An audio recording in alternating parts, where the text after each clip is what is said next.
د دې کار څه دی؟ مقصد څه دی د مسلمان؟ د مسلمان مقصد دی اعلاء کلمت الله. اعلاء کلمت الله مطلب دا دی چې د الله تعالی کلمه خبره نوم په هر ځای کې بلند او بالا وي. په دې پوره ځمکه باندې د الله تعالی حکم بلند او بالا وي.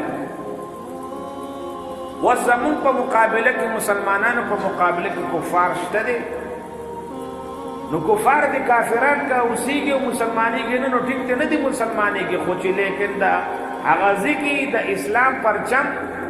او د الله تعالی کلمه هغه بلند دي. دا هغه دومره زور وي چې کافران کاغه څه خبره کول غواړي نو یو شل پیر دی اول مشورې وکړي بیا دې خبره کوي. دې ته وایي د الله تعالی کلمه بلند کېدل. کله چې د دیندارۍ او د مشرۍ زور وي نو بیا د ګناه محفلونه هم ډېر په مشورو باندې او په پټه پټه کېږي. او کله چې دین کمزوري او ګناه بلند او بالا وي نو بیا د دیندارۍ د خبرې دپاره مشورې په پټه پټه کېږي. ځکه کفر بلند دی او اسلام کمزوری دی. او نبی علیه الصلاة والسلام فرمایي الاسلام یعلو ولا یعلى علیه. اسلام بلند او بالا دی او په دې د پاسه بل څه نشته دی. دا غالب دی مغلوب کېدی نشي. او د مسلمان کار دا دی چې دی مقصد به د خپل ژوند دا ګرځوي چې دی به د الله تعالی کلمه او خبره بلنده ساتي. په هر نهج باندې، په هر سټیج باندې، په هر ځای باندې، په هر علاقه باندې چې دی کوسیږي او دی خپل ضروریات او وخت رہی نو په دې ټولو خبرو کې به دا خبره وي چې د الله تعالی دا حکم او کلمه بلند دي. اوس د دې طریقې حصول جدا جدا دي. یو ټیم دا و چې د الله تعالی د کلمې بلند کول دپاره به دا طریقه وه چې خلکو به جهادونه کول، غزاګانې به کېدې او ملک به فتح شولو. نو دا هم یو طریقه وه او ډېر موده پورې دا چلېدلې ده. او اوس هم دنیا په ځینو علاقو باندې بلکې ډېر علاقو باندې اوس هم جهادونه کېږي چې د الله کلمه بلند دی. او یو طریقه دا ده چې د الله تعالی دا کلمه خلق واخلي کور په کور وګرځي او خلقو ته ووایي چې دا د الله کلمه ده او دا د الله حکم دی او دا د الله دین دی او دا قبول کړئ او په دې راشه او دا ومنئ. دا خبره د مینې محبت اظهار وکړي او خلق په زړونو کې دا خبره راسخ او پیوست شي او خلق هغه دین قبول کړي او جماعت ته او دیندارۍ طرف ته راشي. دا هم یو طریقه ده، مستحسنه طریقه ده او د صحابه کرامو نه ثابته طریقه ده چې نن سبا ورته موږ د تبلیغي جماعت په صورت کې وایو. علماء کرام په دې ټیم کې دا خبره ممنوع کړې ده چې په دې خپل ملک پاکستان کې ته مسلح شي او تور راواخلې او ټوپک راواخلې او دا وایي چې بهی زبه دا کوم او دا کوم. علماء کرام تمام مکاتب فکر دوی په دې خبره اتفاق کړی دی چې په پاکستان کې به دا کار نه کوو. ځکه پاکستان آئین چې دی اسلامي دی او دا اسلامي جمهوریه پاکستان دی. نو لہذا دلته به څوک په چا پسې ټوپک نه رالي. ملک خپله پاکستان چې دی هغه اسلامي دی. نو دلته ته چا پسې ټوپک رالي؟ کافرو پسې. نو کافرو ملک خدا دی نه. اوس بېله خبر ده چې ګناهګار دی په ما باندې مشري. نو دا بېله خبره ده. نو ګناهګار سړي خبره به هم بیا منې. دی خو مسلمان که نه. نو ملک پاکستان کې د بډای دپاره چې کوم قانون جوړ شوی دی اقوام متحده جوړ کړی دی په ټولو ملکونو کې، نو هغه د سیاست لاره ده، د ووټینګ لاره ده. په دې باندې حکومتونه بدلیږي را بدلیږي او خبره کېږي. مخکې به خلکو یو بل وجل، نو دا وجل را وجل دا ډېر ګران کار و. په دې کې به خاندانونه قومونه تباه و برباد شول. اوس دوی دا اصول بدل کړل چې دا مه کوئ او دا پرچي ده دا واخلئ او که دا دې نه دی خوښ نو دا راوله. دا یو طریقه شوله او ټولو ملکونو دا خبره پاس کړل چې دا طریقه ښه ده. په دې کې مرګونه دومره نشته دی، جنګ جګړې نشته دی، مالی جاني تاوان پکې دومره نشته دی. نو دا طریقه ښه ده. اوس په دې ملک کې 90 کاله راشي دا ترتیب روان دی. نو خبرې مقصد زما دا دی چې اعلاء کلمت الله ته په کم پلیټ فارم باندې هم نو کته صحافی یې او کته شاعر یې او کته عالم یې کته مبلغ یې کته مجاهد یې کته مالدار یې کته سخی یې کته په هر لیول باندې نو ستا به مقصد څه وي ستا مقصد به دا وي چې د الله تعالی کلمه بلند شي چې ستا دا مقصد شو نو ته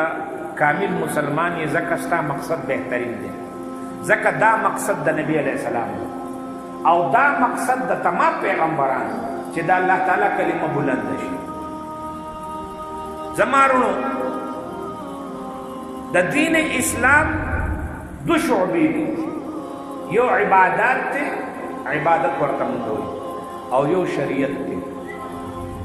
عبادت څه ته وایي عبادت درې قسمه دي د عبادت اول قسم عقاید دی عقیده دویم قسم هغه بیا عبادت دی او دریم قسم چې دی دا اخلاقیات دي د دین چې کوم دو شعبې دي نو اول پکې عبادت دی عبادت کې بیا دننه یو قسم چې دی هغه عقاید دي عقیده به پاکه ساتي عقیده لکه زمونږ دا ده چې الله شته دی الله یو دی الله نه هر څه کېږي عقیده زمونږ دا ده چې تمام پیغمبران برحق دي او آخرین پیغمبر محمد صلی الله علیه وسلم دی عقیده دا ده کتابونه ټول په برحق دي آسمانی او آخرنی کتاب قرآن کریم هغه موږ دپاره نجات دی پل صراط حق دی جنت او دوزخ حق دی دا عقیدې دي د عقیده مقصد څه دی عقیده مقصد سے د الله تعالی سره معاهده عقیده ویل کېږي د الله تعالی سره معاهده کول چې ما تا سره په دې خبره معاهده وکړل چې دا به زه تر مرګه پورې دا خبره منم نو تر مرګه پورې به زمونږ دا عقیده وي او دا منل وي او دا معاهده ده چې الله تا راته څه ویلي دي دا ټول منمه دا زما عقیده ده او یو عبادت دی عبادت ویل کېږي هغه خالص عبادات لکه روزه شوله مونځ شولو تلاوت شولو ذکر شولو حج شولو چې څه دي دا ټول زکات شولو دا عبادات دي عبادت مقصد الله تعالی سره رابطه ده عبادت وای الله سره رابطه عبادت مقصد د قرب خداوندی د الله قرب نزدېکت حاصلول او قرب رابطې نه جوړېږي قرب پر رابطې باندې جوړېږي او رابطه د عبادت دا لاره ده نو بیا عبادت خپل منځ کې دوه درې قسمه دي یو عبادت جانی دی یو مالی دی او یو دواړه دي عبادت بدنی جانی لکه مونځ شولو دا عبادت په دې خو د چا خرچه نه راځي هر سړی خپل ځای کې وي او که په جومات کې وي مونځ کولی شي روژه چې دی دا د بدن عبادت ده ځکه دا زور خو بدن اخلي او یو عبادت هغه مالی دی لکه سرسایه ورکول زکات ورکول صدقه ورکول خیرات کول دا عبادت مالی دی مال سر تعلق سره او ځینې داسې هم دي چې دواړه پکې شریک وي لکه حج ته چې سړی لاړ شي په حج کې جان او مال دواړه خرج کېږي د الله په لاره کې ووتلی جهاد له لاړې تبلیغ له لاړې علم حاصلولو خورولو له لاړلې نو مال به دیم خرج کېږي او جان به دیم خرج کېږي څه خو به ځان سره وړې خرج کې به په ځان به هم لګې په بل به هم لګې نو دا جانې او مالي دواړه دي نو ځینې عبادتونه داسې دي چې هغه عبادت جانی مالی دواړه دي ځینې تش مالی دي ځینې تش بدني دي او د عبادت مقصد دا دی چې د الله تعالی سره رابطه جوړه شي اوس چې څومره هم خلک عبادت کوي او عبادت کې مخې ته روان نو د دې عبادت مقصد دا دی چې زه الله ته نږدې شم او الله تعالی زما سره رابطه بهترینه شي او ښکلې شي او یو دی د دین اهم جز هغه اخلاقیات دي اخلاقیاتو کې دا ټولې هغه خبرې راځي چې بنده په هغه وخت تېرولی شي صبر شولو شکر شولو دغه شانتي رښتیا ویل دروغ نه ویل چغلي نه کول تهمت نه لګول غیبت نه کول دا ټول په اخلاقیاتو کې دي اخلاقیات دې ته نه وایي سړی چاته په خندا خندا میلاوي غاښونه راوباسلي دې ته اخلاقیات نه وایي لین دین معاشرت ناستا پاستا اتار چړاو یو بل سره مدد کول دا ټول اخلاقیاتو کې راځي او د زړه چې کوم کیفیتونه دي لکه ما تاسو ته شکر او صبر دا ټول اخلاقیات کړه او اخلاقیات مقصد دا دی چې د مخلوق سره رابطه جوړ شي د اخلاقیات مقصد دا دی چې د مخلوق سره رابطه جوړ شي نو دا په اخلاقیاتو جوړي چې د یو سړي اخلاق بلند او بالا وي نو د مخلوق هغه سره رابطه او ناس ته پاسته ډېرې او دا اخلاقیات به د چا د لاسه جوړېږي اخلاقیات به د نبی علیه الصلاۃ والسلام په طریقې باندې عمل کولو د لاسه جوړېږي چې کله د نبی علیه السلام په تعلیماتو باندې تا عمل شروع کړلو ما عمل شروع کړلو نو دا اخلاقیات اوچته درجه ده او مخلوق به د مخلوق سره جوړ راشي نو د عقاید مطلب دی الله سره معاهده د عبادات مقصد دی الله سره رابطه او د اخلاقیات مقصد دی مخلوق د مخلوق سره رابطه او دا درې وانه عبادت او دا درې وانه عبادت چې د دین اهم جز دی نو دا پکار دی چې سړی په دې باندې عمل کوي نو د دین په یو اهم شعبه باندې عمل وکړي یو بل شعبه د شریعت د دین شریعت هغه مطلب دا دی اسلامی قوانین باندې عمل کول نو بیا دا خپل دوه حصے دي خکتا دا تاسو ته دا غټو کتابونو نه چھوڑ بیان د شریعت دو قسم دي یو دی په حکومت کی سنت او بل دی په عدالت کی شریعت عدالت کی شریعت مقصد دا دی چې عدالت په خپل فیصله قانون دا د شریعت اسلامی مطابق کوي د الله تعالی د احکاماتو مطابق کوي کله چې عدالت کې دا خبر روانه شوله نو عدالت په شریعت روان دی که عدالت په شریعت نه روان او یو وړوکی غونته کې غلطي وکړي لکه دروغ ویل نو د دې دروغ ویلو د لاسه به هر څه تباه او برباد شي ولې چې دروغ ګواه میلاو شي نو فیصله به ټیک وشي که غلطه فیصله غلطه وشي چې فیصله غلطه وشوله حقدار ته حق میلاو نشو او حقدار ته چې حق نه میلاویږي نو بې امني به خورېږي نو چې کله په عدالت کې شریعت موجود وي نو بس امن به راځي ځکه فیصلې به په ټیک طریقې کېږي او چې فیصلې ټیک وشوې نو حقدار ته حق میلاو شو نو امن به خور شي ځکه انصاف میلاو شو که نه نو عدالت کې شریعت مقصد دا دی چې انصاف هر چاته میلاو شي نو چې په عدالت کې شریعت نه او گواهان په تیار په پیسو میلاویږي او وکیل در لږ په پیسو خبره کوي او جج په پیسو خبره کوي او ټول حساب کتاب هغه کرپټ روان دي نو انصاف چې په یو ملک کې نه وي نو دا ملک به تباه او برباد شي زر تر زر به دا ملک خرڅ شي شریعت اسلامی دا وایي چې تاسو په عدالتونو کې شریعت پر راولئ او داسې مثالونه موږ سره موجود دي حضرت علی رضی الله عنه خلیفہ دی امیر المؤمنین دی په خپل ټیم او یو يهودي په دعوه وکړه چې دا زره زما ده نو حضرت علی رضی الله عنه گواهی کې خپل زوی را مخې ته کړو او قاضي شوره زبردست قاضي تابعی دی او هغه حضرت علی خلیفہ ته وایي چې زوی دی گواه نشي جوړېدی بل څوک را مخې ته دا ستا زوی دی غلام را مخې ته کوی غلام دې ګواه نشي جوړېدی پریشان شو وجي ما سره خو نور څوک ګواه نشته دی یو کور مې یو الګ دی او دا یو غلام مې دی دې ته پته چې دا وای دا دواړه ګواه نشته او هغه فیصله دا يهودي په حق کې وشوه اوس يهودي چې ګوري چې خبره د امیر المؤمنین په حق کې نه ده تللی او د کم علاقې سیده د دې عرب وړې ټوټې نه حضرت علی رضی الله عنه چې کله امیر المؤمنین نو تقریبا دو بر اعظم باندې دغه حکومت دو بر اعظم باندې دغه حکومت اوس پکې څومره ملکونه جوړ شي اوس پکې شپېته ملکونه جوړ شي او هغه خلاف فیصله ډاله هغه ماته منظور دی لیکن يهودي وای ماته نه دی منظور و څنګه وای ما خو دونه صفا انصاف چرته نه دی لیدلی تا خپل بادشاه په کټیره کې ودرولې دی وغه نه تپوس وکړو هغه نه او لاړه خبره وشوله او بس ما خو دروغ ویل دي او ما د دروغ دعوه کړې وه بالکل دا د دې دی او ما ته پته و دې سره ګواه نشته دی ځکه مې وکړله او دا هر څه واپس کوم ما ته کلمه ووایه په هغه ټیم باندې دا سړی مسلمان چې کله په عدالت کې رښتیا لاړه شي نو کار به روان شي لکه موجوده زمانه کې یو واقعه رایاده شوله هندوستان کې یو مسله روانه وه چې دا ځای د مسلمانانو دی او که دا د هندوانو دی عدالت ته خبره لاړله جج انګریز دی هغه وایي چې داسې خبره کوو چې دا خبره پته نه لګي مسلمانانو دا زموږ ځای دی په دې به موږ جومات جوړو هندوانو دا زموږ ځای دی په دې به موږ مندر جوړو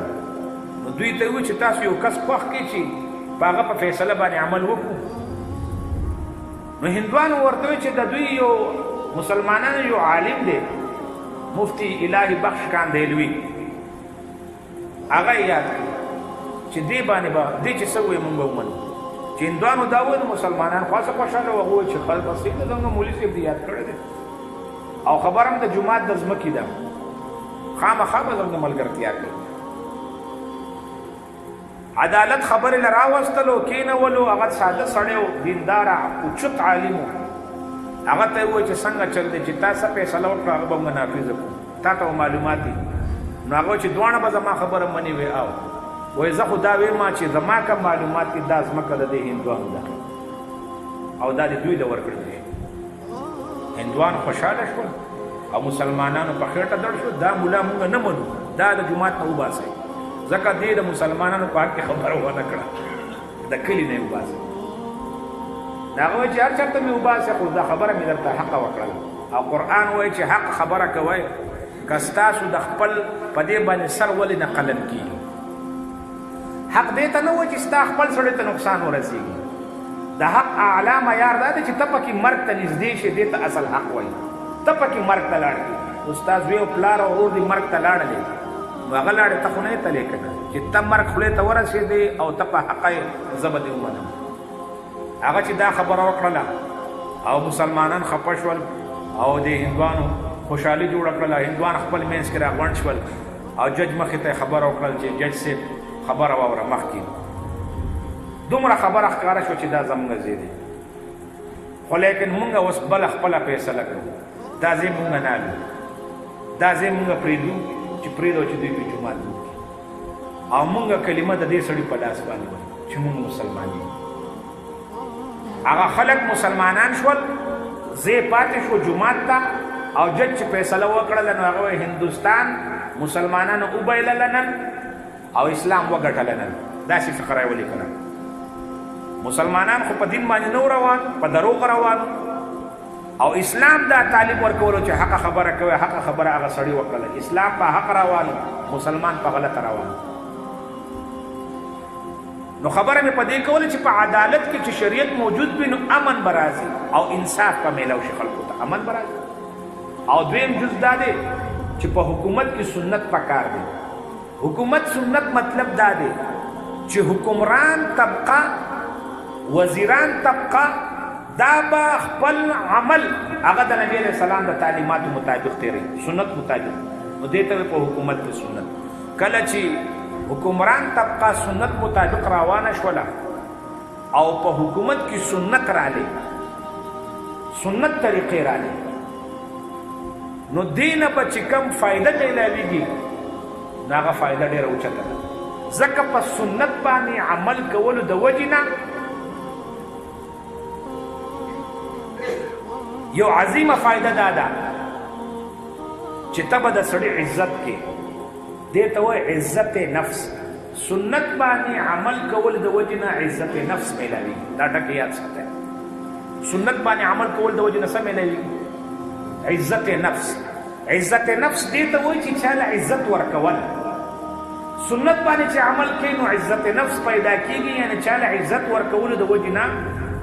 د هغه عزت او احترام اوچتېږي نو چې تا سنت باندې عمل وکړو نو هغه ته عزت نفس میلاو شو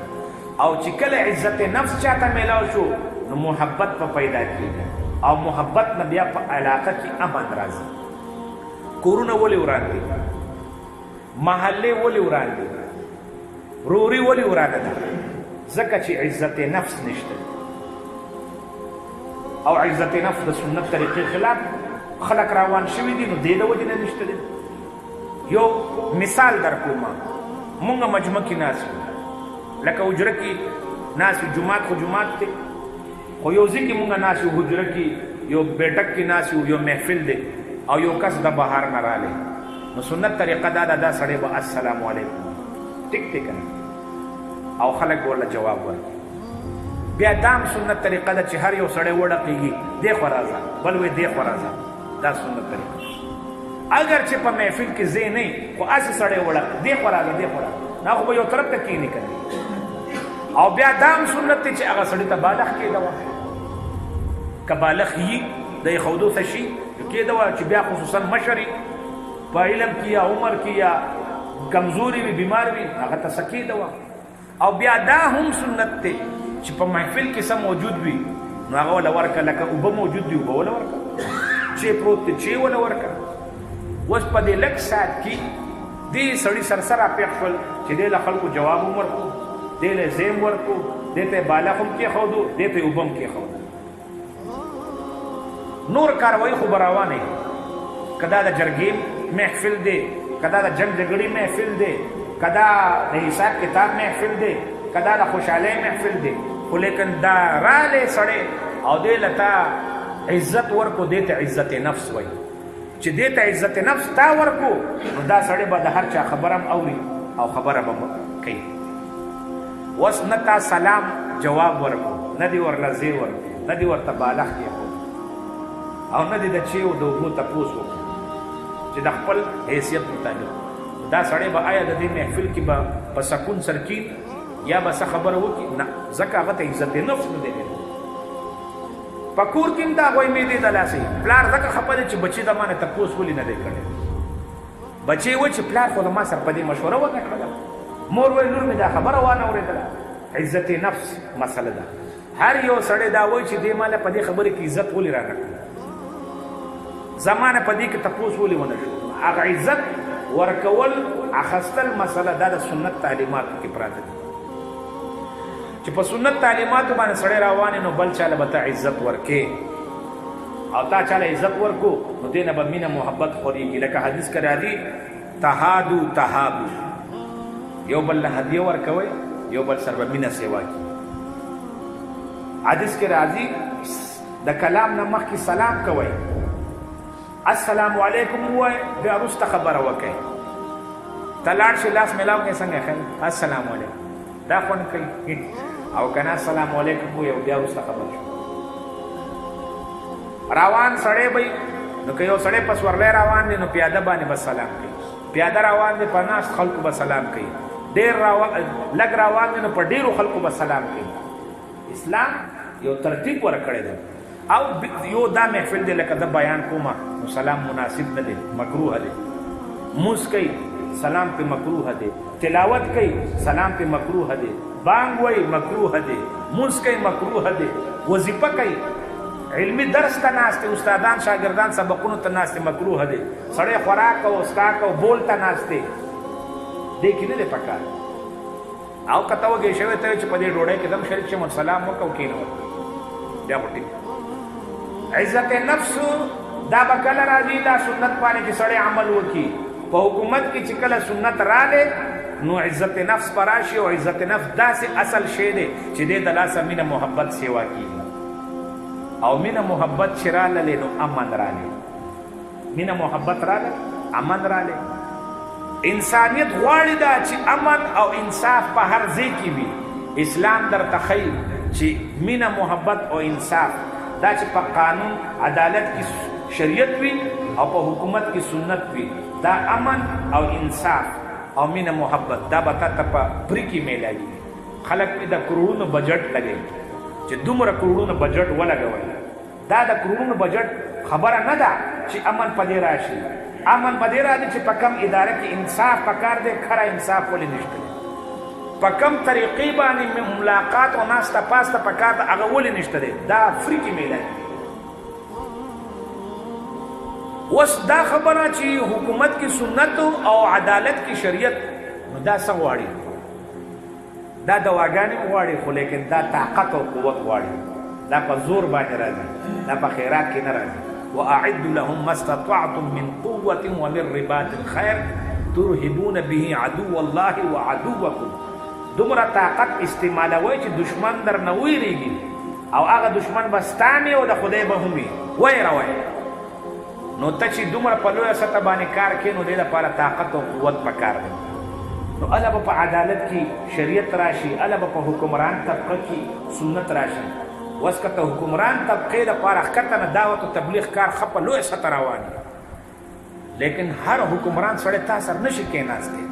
دې دپاره بره نه یو غټ حکمران راوستل پکار دی چې هغه مخکې نه دین اسلام نه خبري او دوی باندې په زوره کار وکړي. یو واقع ما بار بار د مشران نه اورېدلي ده، وایي مفتي محمود صاحب رحمت الله علیه چې کله وزیر اعلی و نو هغه سره په دې ګاډي کې به یو خاص افسر ګرځېدو. چېرته یو ځای کې د موس ټیم و، یو هغه افسر ته چا وایي چې موس ټیم دی، زر زر ورشه او چردا مو راشه. هغه ورته مسکی شو، مونځ یې وکړو او راغلی. نو ورته تا خو داسې مونځ وکړو؟